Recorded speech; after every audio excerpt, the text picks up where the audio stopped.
அடுத்து வரும் நிகழ்ச்சியானது ஜாய்ஸ் மேயர் ஊழியங்களின் நண்பர்கள் மற்றும் பங்காளர்களால் தாங்கப்படுகிறது.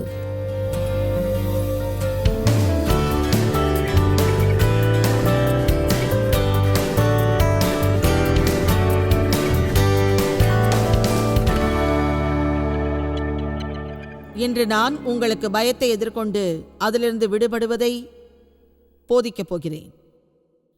பயம் மக்களை அச்சுறுத்தும், அவர்கள் வாழ்வில் கவலைகளை வரவழைக்கும் என்பதை நினைத்து நான் வியக்கிறேன்.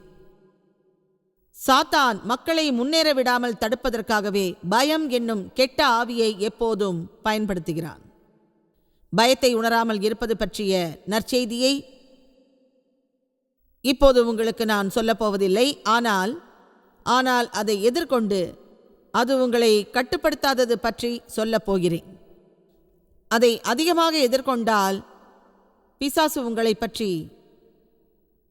சிறிதளவே கவலைப்படும். விசுவாசம் ஒன்றே பயத்தை எதிர்கொள்ளும். நமது விசுவாசம் தேவனிடமிருந்து வருகிறது. பயம் எதிரிடமிருந்து வருகிறது. அது நம்மை கட்டுப்படுத்துவதன் மூலம் அதற்கான விடுதலையை உணரலாம். உடல் ரீதியாக உணர்ச்சி மூலமாக நாம் பயத்தை உணர்ந்தாலும் அதனால் ஏற்படும் அச்சுறுத்தல்களுக்கு அடிபணியாதீர்கள். தேவனை பணிவோம். அவர் எப்போதும் நம்மோடு இருப்பதை உணர்வோம். பிறகு பயத்திலிருந்து நாம் விடுபடுவோம். நாம் பயத்தை உணர்ந்தாலும் தைரியத்தோடு நாம் என்றும் முன்னேறலாம். முதலில் அதை பற்றி நாம் அறிவோம். 20 ஆண்டுகளுக்கு முன்னால் தேவன் எனக்கு ஒரு மகத்தான வெளிப்பாடையும் உணர்வையும் தந்தார். நான் பயத்தை உணரும் வரை ஒரு கோழையாகத்தான் இருந்தேன். எனவே அதிலிருந்து விலகினேன். பயம் எப்போதும் வரக்கூடியது என்பதை நான் உணர்ந்தேன். நம்மை முன்னேற விடாமல் தடுப்பதற்கு சாத்தானின் ஒரே வழி அதுதான். எல்லா நேரத்திலும் நாம் பயமில்லாமல் இருக்க முடியாது. அதற்கு அதிக இடம் கொடுத்தால் அது அதிகமாக நம்மை கட்டுப்படுத்தும். வித்தியாசமான பயம், எதிர்பாராத பயம் பற்றி உங்கள் வாழ்வில் நீங்கள் அனுபவப்பட்டிருப்பீர்கள்.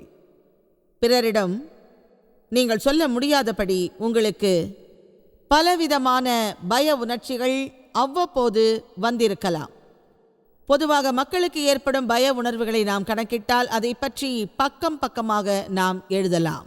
அதை படித்தும் தெரிந்து கொள்ளலாம். நீங்கள் பயத்தை அதிகமாக எதிர்கொண்டால் நீங்கள் விரும்பியதை செய்வீர்கள். உங்களுக்கு தேவையானதை செய்வீர்கள். எனவே பயத்தை பற்றி கவலைப்படாதீர்கள். நீங்கள் சோர்ந்து போனால் தானாக அது உங்கள் வாழ்வில் தடையின்றி வந்து சேரும். இன்று உங்களுக்கு நான் சொல்ல விரும்புவது என்னவென்றால், ஜெபத்தால் பயம் நீங்காது. அதை நீங்கள் எதிர்கொள்ளுங்கள். எந்த நேரத்திலும் நீங்கள் பயத்திற்கு அஞ்சாதீர்கள். பயம் பயம், அதன் அர்த்தம் போலியானவை எப்பொழுதும் நிஜமாக தோன்றும். நடக்காத ஒன்றை நடப்பது போல் அது உங்களை நினைக்க தூண்டும். உங்கள் வாழ்வில் நீங்கள் பயத்தை உணரலாம். ஆனால் நாம் பயப்படுவது போல் அநேக விஷயங்கள் நடக்காது. அப்படியே அது நடந்தாலும் உங்களுக்கு ஏற்படும் நிகழ்வுகளை விட உங்களுக்கு ஏற்படும் பயத்தின் விளைவுகளை அதைவிட கூடுதலாக இருக்கும் என்பதுதான் உண்மையான ஒன்று. எனவே நான் உங்களுக்கு சொல்வது, முதலில் அச்சத்திலிருந்து விடுபடுங்கள். ஏனென்றால் அச்சம் என்பது பயத்திற்கு மிகவும் நெருக்கமானது. அது நமக்கு பயத்தை தரும். நாம் அடிக்கடி சொல்வோம், கடைக்கு போகிறதுனாலே பயம், கார் ஓட்டுறதுக்கு ரொம்ப பயம். இந்த கூட்டம் முடிந்தவுடன் வீட்டிற்கு காரை ஓட்டி செல்வது பயமாக உள்ளது என்று உங்களில் சிலர் நினைக்கலாம்.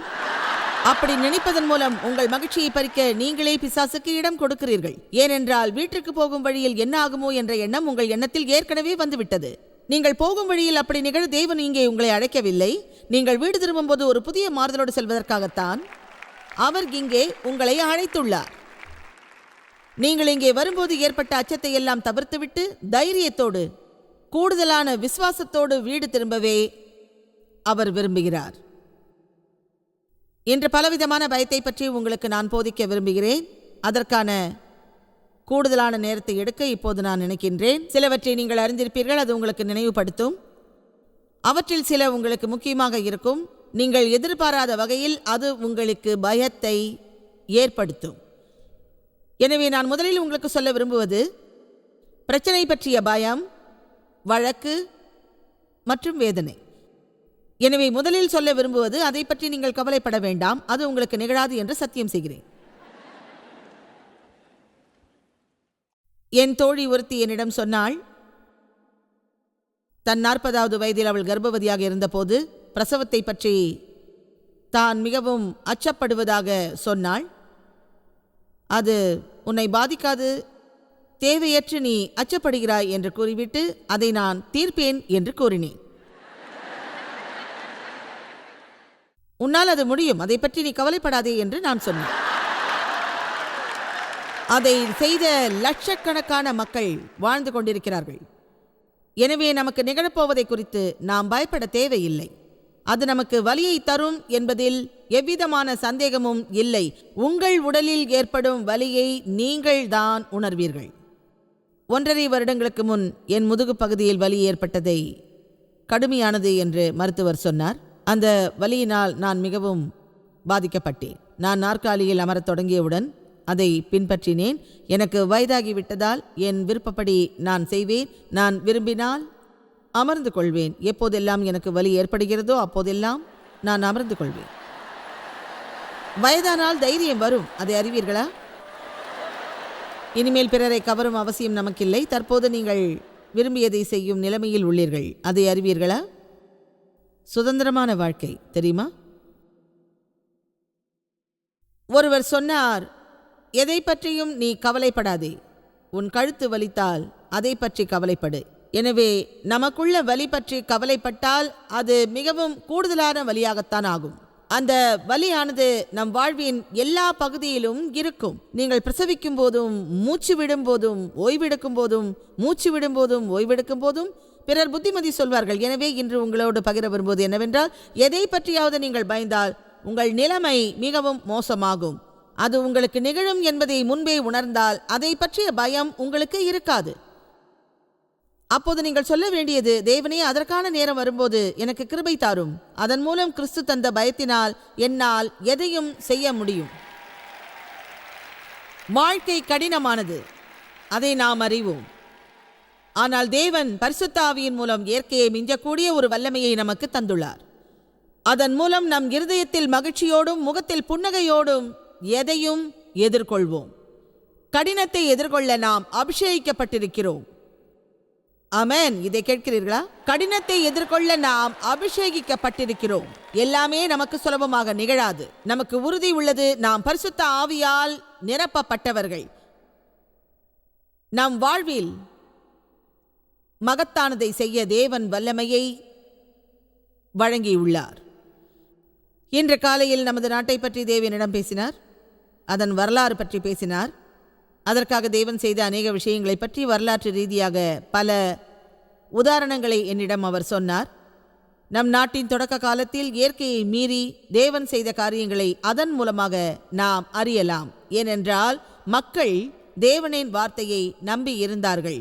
நமது சட்டங்களின் அடிப்படை தேவனின் வார்த்தை, அவர் நமக்கு தந்த ஈவு. தற்போது வரலாற்றில் இருந்து நம்முடைய தேவனை விலக்குகின்றார்கள். அதுதான் என்று நிகழ்கிறது. அநேக புத்தக கடைகளில் உள்ள புத்தகங்களில், பள்ளிகளில் தேவன் இடம்பெறவில்லை. அது இயற்கையாக உள்ளது. தேவன் இல்லாதது இயற்கையாக உள்ளது. நாம் மேன்மையாக இருப்பதால் வேறு எதையும் நாம் செய்ய வேண்டியதில்லை. நாம் மேன்மையானவர்கள் என்பதால் இயற்கையை மீறி வாழ்ந்து பல காரியங்களை செய்கின்றோம். எனவே நீங்கள் பயத்தோடு இருக்காதீர்கள் என்று உங்களை நான் கேட்டுக்கொள்கின்றேன். உங்களுக்கு பயம் வந்தாலும் பயப்படாதீர்கள். பயத்தை உணர்வதற்கும் பயத்தோடு இருப்பதற்கும் வித்தியாசம் உள்ளது. உங்கள் வாய் வறண்டாலும், உங்கள் இருதயம் துடிதுடித்தாலும், கால்கள் நடுங்கினாலும் நீங்கள் இவ்வாறு சொல்லலாம், தேவன் என்னோடு உள்ளார், அவர் என்றும் என்னை கைவிட மாட்டார். எனவே நான் செய்ய வேண்டியதை எல்லாம் நான் செய்வேன், பயப்பட மாட்டேன். யார் என்னை என்ன செய்ய முடியும்? அதற்கு நீங்கள் தயாராக உள்ளீர்களா?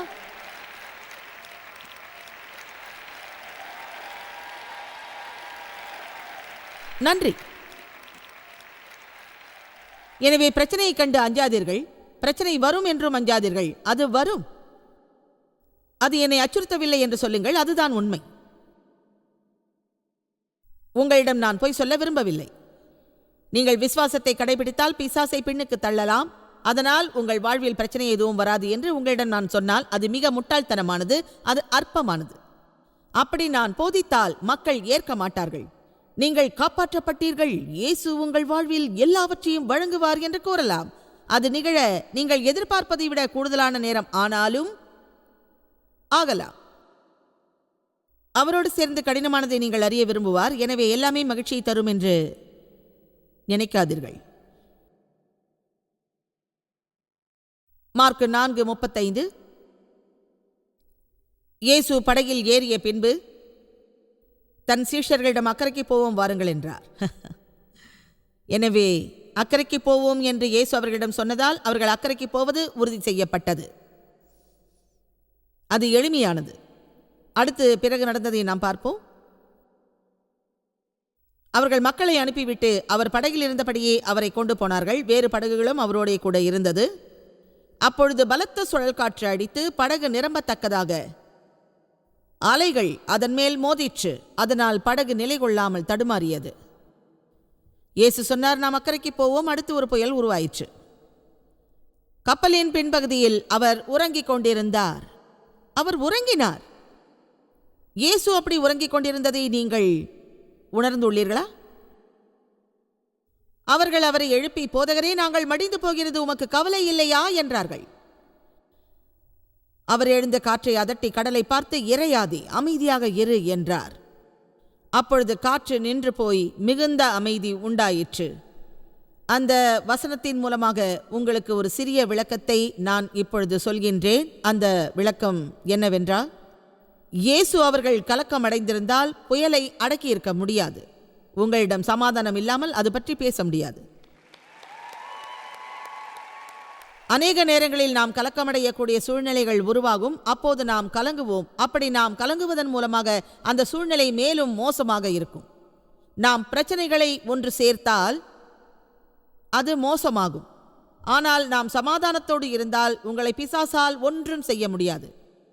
அந்த நடவடிக்கை அவனுக்கு மிகப்பெரிய தளர்ச்சியை கொடுக்கும். உங்களை எதுவும் செய்ய முடியாது என்பதை அவன் அறிவான். அதன் மூலம் நீங்கள் தொடர்ந்து சமாதானத்தோடு இருந்து தேவன் அன்பிலே நடந்து அவரை போற்றலாம். ஆவிக்குரிய போராட்டத்தை சுலபமாக செய்யும் வழியை நான் சொல்கிறேன். அதனால் வாழ்வில் மகிழலாம். அடுத்த வசனம் 40. அவர் அவர்களை நோக்கி, ஏன் இப்படி அஞ்சினீர்கள்? ஏன் உங்களுக்கு விசுவாசம் இல்லாமல் போயிற்று என்றார். அவர்கள் பயத்தை அகற்ற அவர் அப்படி செய்ததாகவும் சொல்லப்படுகிறது. எனவே புயல் உருவாகும் நேரத்தில் புயல் இல்லாத ஒரு மனப்பான்மை நமக்கு தேவை. நாம் ஒரு வெற்றி பெற்றவராக இருப்பது எப்படி? நமக்கு பிரச்சனை வருவதற்கு முன்பே நாம் வெற்றி பெற்றவராக இருக்க வேண்டும் என்பதே என் விசுவாசம். எனவே ஒரு பிரச்சனையை அறிந்தால் அது குறித்து நீங்கள் கலக்கமடைய கூடாது. இப்படி சொல்லுங்கள், முடிவில் நான் தான் ஜெயிப்பேன், இது எனக்கு நிகழும், ஆனால் தேவன் என்னோடு உள்ளார். இதை நான் ஏற்கவில்லை, இதில் நான் பைத்தியமாக இல்லை. இது என்னால் முடியும், எனக்கு தேவையானதை நான் செய்வேன், அது என் மகிழ்ச்சியை பறிக்காது, அது என் சமாதானத்தை திருட முடியாது, அது என் நாளை அழிக்காது. இயேசுவின் நாமத்தில் எனக்கு தேவைப்படுவது எல்லாம் நான் செய்வேன். ஆமென். உங்களைப் போல்தான் எங்கள் வாழ்க்கையும் இருக்கிறது, தெரியுமா? என்னுடைய விதவையான சித்தியை பார்த்து கொள்ளும் மிகப்பெரிய பொறுப்பு எனக்கு இருக்கிறது. அவர்களுக்கு பிள்ளைகள் இல்லை. என்னுடைய அம்மாவிற்கு 87 வயது, என் சித்திக்கு 84 வயது. அவர்கள் ஒரு உதவியாளருடைய துணையோடு வசித்து வந்தார்கள். இப்போது அவர்கள் உடல்நலக் குறைவினால் மற்றொரு இடத்தில் இருக்கிறார்கள். இன்றைக்கு காலையில் அவர்கள் பராமரிப்பாளர் தொலைபேசியில் அழைத்து, 2வது முறையாக அவர்களுடைய இதய துடிப்பு சீராக இல்லை, அதனால் மருத்துவமனைக்கு போகிறோம் என்றார்கள். அங்கு அவர்கள் இருதயத்தை நிறுத்தி மறுபடியும் இயங்க வைப்பார்கள். என் மகள் எனக்கு பல விதங்களில் பெரும் உதவியாக இருந்து வருகிறாள். அவளுக்கு 6 பிள்ளைகள் இருக்கிறார்கள். உங்களுக்கு 6 பிள்ளைகள் இருந்தால் எப்படி இருப்பீங்கன்னு எனக்கு தெரியும். ரொம்ப பிஸியாக இருப்பீங்க. நான் பிரயாணம் பண்ணுவதால் அதிக வேலைகள் இருந்தன. அதனால் அவர்களுடைய உதவி இல்லாமல் என்னால் ஒன்றும் செய்ய முடியாது. அவர்கள் உண்மையில் பிஸியாகத்தான் இருக்கிறார்கள். மருத்துவர்களை சந்திப்பது, இங்கே போக வேண்டும், அங்கே போக வேண்டும், அதை செய்ய வேண்டும், இதை செய்ய வேண்டும் என்று. அவர்கள் அங்கிருந்து கிளம்பும்போது என்னை அழைத்து, அம்மாவை அழைத்து கொண்டு மருத்துவமனைக்கு செல்கிறோம் என்றார்கள். இப்போது நான் யாரையாவது அங்கே போக செல்ல வேண்டியது அவசியம். அதனால் என் மகளை அழைத்து அவளிடம் சொன்னேன், உண்மையாகவே உன்னை கேட்க விருப்பமில்லதா? அவளிடம் சொன்னேன், நர்சிங் ஹோமில் இருந்து அழைச்சிருந்தாங்க. பாட்டிமாவை மருத்துவமனைக்கு அழைச்சிட்டு போகிறாங்களா, அவங்களுக்கு உடல்நிலை சரியில்லை. உடனே என் மகள் சொன்னால், சரி நான் பார்த்துக்கிறேன், ஆனால் நான் சொன்னேன், எனக்கு ரொம்ப வருத்தமாக இருக்கிறது. அதற்கு அவள் சொன்னாள், அம்மா, இது வாழ்க்கையில் சகஜம்தான் என்றாள். அவளை நினைத்து நான் பெருமைப்படுகிறேன். நான் யோசித்தேன், ஆண்டவரே, அவளோட வயசுல நான் இப்படி இருந்திருக்க கூடாதா? என்னை விட பல நல்ல விஷயங்கள் அவளுக்கு கற்றுத்தரப்பட்டு இருப்பதால் மகிழ்ச்சி அடைகிறேன். மறுபடியும் அவளிடம் இந்த காரியத்தை பற்றி விசாரித்தேன். அவள் சொன்னால், செஞ்சுதான் ஆகணும். நீங்க செய்ய வேண்டிய வேலையை பற்றி வருத்தப்படுறதுல எந்தவித பலனும் இல்லை. நீங்கள் என்று இந்த கருத்தை புரிந்து கொள்ளும்படி நான் விரும்புகிறேன். நீங்கள் செய்ய வேண்டிய வேலையை நினைத்து நீங்களே வருத்தப்படுவதால் அதில் எந்த பிரயோஜனமும் இல்லை. வருத்தப்படுவதால் எந்த மாற்றமும் ஏற்படாது. அது உங்களைத்தான் இன்னும் மோசமான நிலைக்கு தள்ளிடும்.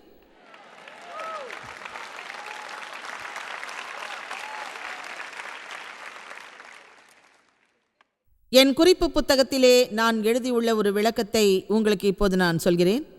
எதிர்த்து நில்லுங்கள், பயப்படாதீர்கள். எதிர்த்து நில்லுங்கள், பயம் கொள்ளாதீர்கள். 1 கொரிந்தியர் 16:9 பவுல் சொன்னார், ஏனெனில் இங்கே பயனுள்ள பணியின் கதவு எனக்கு திறக்கப்பட்டிருக்கிறது. என்னை எதிர்க்கிறவர்களும் அநேகர் இருக்கிறார்கள். ஒரு புதிய நிலையின் அர்த்தம் புதிய பிசாசு. உங்கள் பதவி உயர்வுக்காக நீங்கள் ஜெபிக்கலாம். நான் சொல்கிறேன், நீங்கள் மேற்பார்வையாளராகவோ எஜமானராகவோ ஆகலாம். ஆனால் அநேக மக்கள் உங்களைப் போல் இருக்க மாட்டார்கள். நான் எதிர்மறையாக சொல்லவில்லை, ஆனால் அதுதான் உண்மை. எல்லோரும் என்னை நேசிப்பதாக நீங்கள் நினைக்கலாம், அது சரியல்ல. நீங்கள் ஒன்றை செய்தால் பிறரும் அதை செய்ய மாட்டார்கள். அதிகமான விஷயங்களோடு தான் அநேக மக்களுக்கு நான் போதிக்கிறேன். நம்பிக்கையுள்ள விஷயங்களிலும் நல்ல விஷயங்களிலும் உங்கள் கவனம் இருப்பதை நீங்கள் உறுதி செய்ய வேண்டும். புகார் மட்டுமே சொல்லக்கூடியவர்களை நீங்கள் அனுமதித்தால் எல்லா புகாரும் சொல்வார்கள். முடிவில் அது உங்களை கலக்கமடைய செய்யும், அல்லது உங்கள் நோக்கத்தை இழப்பீர்கள். உங்கள் வாழ்வில் செய்ய வேண்டியதை நீங்கள் செய்ய மாட்டீர்கள். தேவனை அறியுங்கள், அவரில் நீங்கள் யார் என்று அறியுங்கள், அவர் உங்களை நேசிப்பதை அறியுங்கள். உங்கள் விடுதலைக்கு அவரிடம் திட்டம் உள்ளது. உங்களுக்கு பிரச்சனை வரும் முன்பே தனது திட்டப்படி தேவன் உங்களை விடுவிப்பார்.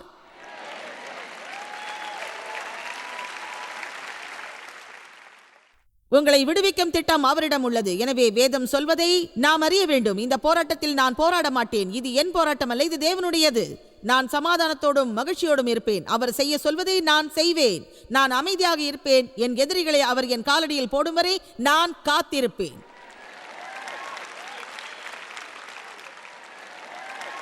நீங்கள் ஒரு தீர்மானம் எடுக்க நான் விரும்புகிறேன். இந்த பூமியில் ஒரு நாள் நீங்கள் இருந்தாலும் அதிலே நீங்கள் மகிழுங்கள். உங்களை பயப்படுத்த பிசாசை அனுமதிக்காதீர்கள். அடுத்ததாக, நமது பயம் நாம் விரும்பியதை கொடுக்காது. நீங்கள் நினைப்பதை எல்லாம் எல்லோரிடமும் சொல்லாதீர்கள். இவ்வளவு பெரிய கூட்டத்தில் என்னால் இப்படி சொல்ல முடியும். தேவனிடம் உங்களுக்கு உதவ நீங்கள் சொல்வீர்கள், ஆனால் அது அவரது விருப்பத்துக்கு மாறாக இருக்கும். நீங்கள் விரும்பியதை கிடைக்காவிட்டால் என்ன? பிறர் கைத்தட்டுவதை நான் எதிர்பார்ப்பதில்லை. ஒரு முறை கூட கைத்தட்டுவதை நான் எதிர்பார்க்க மாட்டேன். அது ஒரு நல்ல செயலும் ஆகாது. ஒரு உண்மையை சொல்கிறேன், நீங்கள் விரும்புவது உங்களில் எல்லோருக்குமே கிடைக்காது. சிலர் தவறாக ஜெபிக்கிறார்கள், சிலர் தவறான குறிக்கோளோடு ஜெபிக்கிறார்கள். உங்களில் சிலர் உங்களை பாதிக்கும் விஷயங்களை கேட்க தெரியாமல் கேட்கின்றீர்கள். எல்லோருமே தாங்கள் விரும்பியதை எல்லாம் பெற முடியாது. நீங்கள் தேவன் மீது அன்பு செலுத்தி விசுவாசித்தால் மகிழ்ச்சியாக இருப்பீர்கள்.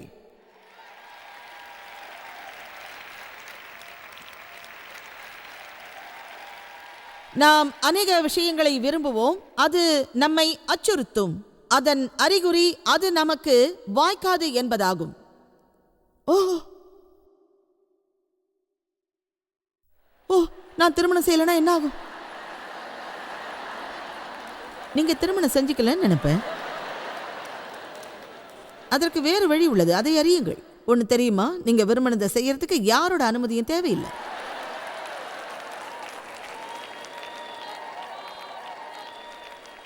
நான் மனமுடித்ததை நேசிக்கிறேன். மனமுடிப்பதை நான் தாழ்த்தி பேசவில்லை. நான் சொன்னது நீங்கள் எப்படியும் மகிழலாம் என்பதுதான். சரிதானே?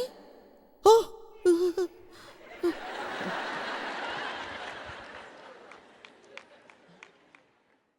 ஒருவேளை இப்படி ஆயிடுச்சுனா, ஒருவேளை அப்படி ஆயிடுச்சுனா, அது என்னால ஏத்துக்க முடியாது. இதுக்கு மேலே ஒரு நாள் நான் தாமதிக்க மாட்டேன். அது இயற்கையை மீறியது. ஆம், அப்படி ஒரு நிலைப்பாட்டை நீங்கள் எடுத்தால் நீங்கள் விரும்பியதை எல்லாம் செய்யலாம். இதுதான் தேவை என்பதில்லை. நீங்கள் மகிழ்ச்சியாக இருக்க திருமணம் செய்வது ஒன்றும் கட்டாயம் இல்லை. நீங்கள் மகிழ்ச்சியாக இருக்க குழந்தைகள் தேவையில்லை. உங்கள் பணியை மகிழ்ச்சியாக செய்ய பதவி உயர்வு அவசியமில்லை. நீங்கள் மகிழ்ச்சியாக இருக்க எஜமானராக இருப்பது அவசியமில்லை. மகிழ்ச்சி உங்களிடம் உள்ளது. ஆம், மகிழ்ச்சி உங்களில் வாழ்கிறது.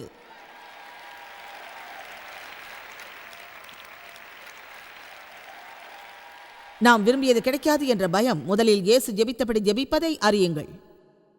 தேவனே, இந்த இடையூறு என்னை விட்டு விலகினால் அது உம்மால் மட்டுமே கூடும், என்னால் அல்ல. உங்கள் வாழ்வில் நீங்கள் விரும்பியது கிடைக்காதோ என்ற பயம் இருக்கும். உண்மையிலேயே நமது தேவைக்கு அதிகமாக நாம் ஜெபிக்கிறோம். நாம் அதிகமாக ஜெபிக்க வேண்டும். தேவனே, நீர் விரும்புவது எனக்கு தேவை. நீர் விரும்புவதே என் தேவை. தேவனே, நான் உங்களை குறித்து மகிழ்வேன். நான் விரும்புவதில் சரியானவற்றை எனக்கு தாரும். நீர் சரியானதை தருவீர் என்று விசுவாசிக்கிறேன். என் வார்த்தையில் தெளிவிருப்பதை நான் உணர்ந்தால் என் தேவைக்காக தைரியமாக ஜெபிப்பேன். அதில் தெளிவு இல்லை என்றால், தேவனே, இதை நான் கேட்கிறேன் என்று ஜெபிப்பேன். சிலவற்றை நான் விரும்புவேன், அது சரியாக இருக்காது, எனவே அதை எனக்கு கொடுக்காதீர்கள். ஏனென்றால் என் வாழ்விற்கு சரிப்படாத சிலவற்றை நான் பெற்றுள்ளேன். என்னை விசுவாசியும். அது நீங்கள் விரும்பாதவை. சொல்லுங்கள், உங்களில் எவ்வளவு பேர் உங்கள் மாம்சத்தின் இச்சைப்படி இருந்துள்ளீர்கள், உங்களுக்கு சரியில்லாததை பெற்றுள்ளீர்கள். அதன் பிறகு வருத்தப்பட்டு உள்ளீர்கள். மிகவும் மன்னிக்கவும். உங்களுக்கு சரியானவற்றை தேவன் வழங்குவார். அதை சரியான நேரத்தில் அவர் வழங்குவார், சரியான வழியில் வழங்குவார். அதை நாம் விசுவாசிக்க வேண்டும். அது நடக்காதோ என்று பயப்படக்கூடாது. அதற்காக பயப்படாதீர்கள், எதிர்கொள்ளுங்கள். அது உங்களை விட்டு போகாது. இன்று இங்கே அமர்ந்திருக்கும் எல்லோருக்கும் நீங்கள் விரும்புவது எல்லாம் உங்களுக்கு கிடைக்காது. யாருமே கைத்தட்டலையே. அதை நான் எதிர்பார்க்க மாட்டேன்னு சொல்லியிருக்கேன், ஆனாலும் நீங்க கைத்தட்டல. இந்த விஷயத்துல நீங்க எல்லாருமே ரொம்ப அடம் பிடிக்கிறீங்க. உண்மைதானே?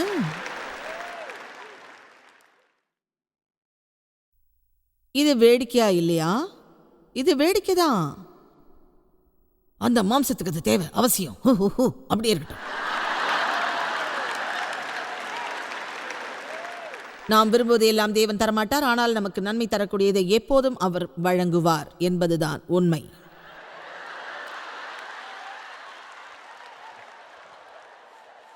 சில விஷயங்கள் இப்போது நடைபெறவில்லை என்றால் பிறகு அது நல்லபடியாக அமையாது என்று அர்த்தமல்ல. சில நேரங்களில் நமது விருப்பத்தில் நாம் குறியாக இருக்கிறோம். என் விருப்பப்படிதான் எல்லாம் நடக்க வேண்டும் என்று விரும்பியிருந்தால் என் வாழ்வில் பல ஆண்டுகளாக நான் மகிழ்ச்சியாக இருந்திருக்க முடியாது. என் வழியில் ஒன்றை விரும்புவது போதைக்கு சமமாகும். அதாவது, நான் விரும்பியது நடக்கவில்லை என்றால் எனக்கு சுயசோகம் வரும். உடனே வரும். நான் சொல்வது உங்களுக்கு புரிகிறதா? எல்லோரையும் நான் சார்ந்திருந்தால், கட்டுப்படுத்த விரும்பியிருந்தால் என்னை விட்டு எல்லாம் விலகும். அதில் நான் களைத்து போவேன். அதை நான் அழைப்பது ஓ கிறிஸ்தவம். என் சூழ்நிலைகள் என்னை கட்டுப்படுத்தின.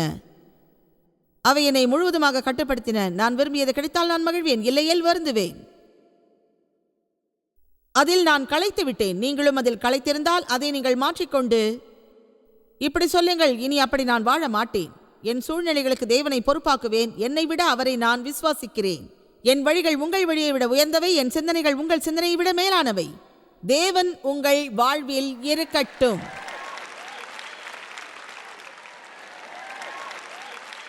நாம் நம்முடைய வாழ்வில் நமது தேவைகளின் நிமித்தமாக பல துன்பங்களை அனுபவிக்கிறோம்.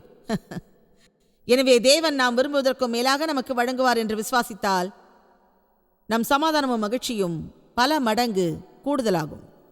எனவே மீண்டும் சொல்கிறேன், நீங்கள் விரும்புவது கிடைக்காது என்று பயப்படாதீர்கள். நீங்கள் விரும்புவது எப்போதும் கிடைக்காது என்பதே உண்மை. எனவே நடப்பதை வைத்து மகிழுங்கள். யார்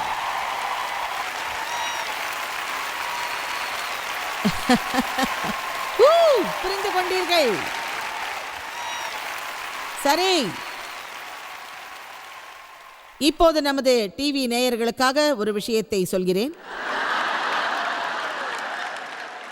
நீங்கள் விரும்புவது எல்லாம் எப்போதுமே கிடைக்காது. நான் இங்கிருப்பவர்களுக்காக மட்டும் பேசுவதாக நினைக்காதீர்கள், உங்களுக்காகவும் பேசுகிறேன். எனவே நீங்கள் விரும்புவது எல்லாம் தர வேண்டும் என்று தேவனிடம் கேட்பதை நிறுத்துங்கள். இயேசு சொன்னபடி சொல்வதை அறியுங்கள். பிதாவே, நீர் நினைத்ததே நடக்கும், நான் நினைப்பதல்ல. ஆமென். மூன்றாவதாக, நேர்மை இல்லாததன் பயம். அதிலிருந்து நீங்கள் விரைவில் விடுபடலாம். எனவே அதை பற்றிய பயம் உங்களுக்கு தேவையில்லை. நாம் நேர்மையற்றவர்கள், எப்போதும் நேர்மை சாத்தியமல்ல. இந்த பூமியில் மாம்ச இச்சைகளோடு நாம் இருப்பதால் எப்போதும் நேர்மையாக இருக்க முடியாது. நேர்மை வெளிப்படாது. அது திருச்சபையிலும் அரிது, பணியிலும் அது இருக்காது. நேர்மையானவரை மணமுடிப்பதும் அரியது. குழந்தைகளுக்கும் அது பொருந்தும். நேர்மை மீண்டும் திரும்பி வரும். இப்போது அது இல்லை.